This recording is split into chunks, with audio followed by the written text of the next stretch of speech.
like in order to fully understand the landscape of the organizations behind all of golf, we got to take a trip down the historical memory lane, if you will. Back in 1754, the Royal and Ancient Golf Club of St. Andrews was formed and became the very first governing body of golf. In 1860, they decided, hey, let's hold a golf tournament. And what did they start? The Open Championship. We had our first major. The USGA is formed in 1894, and the very next year, they started the US Open. We now have 2 majors. In 1901, the PGA of Great Britain and Ireland, GB&I, was formed, and they officially started classes and certifications to teach guys how to run golf courses and all that. And the US, in classic fashion, said, hey, well, then we need one too. And in 1916 was the formation of the PGA of America. And in that very same year, they launched our 3rd major, the PGA Championship. Well, here was the thing. They got the PGA Championship. These club pros were like, hey, this is kind of fun to compete. The PGA of America started hosting tournaments, and it was the beginning of touring professional golf. As time went on, they even started their own organization within it to now allow these guys to start doing it full time. And we had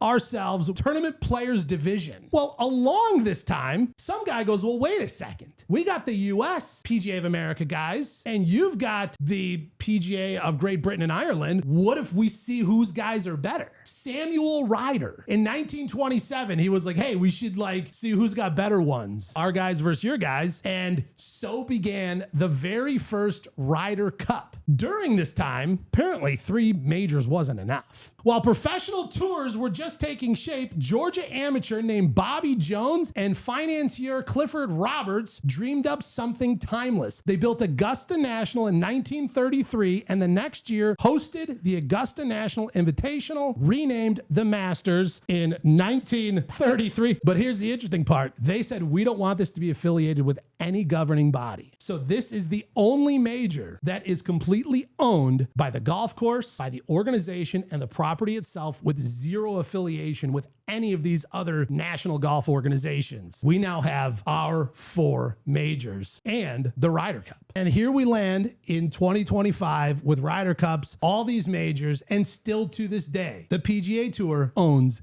0 majors.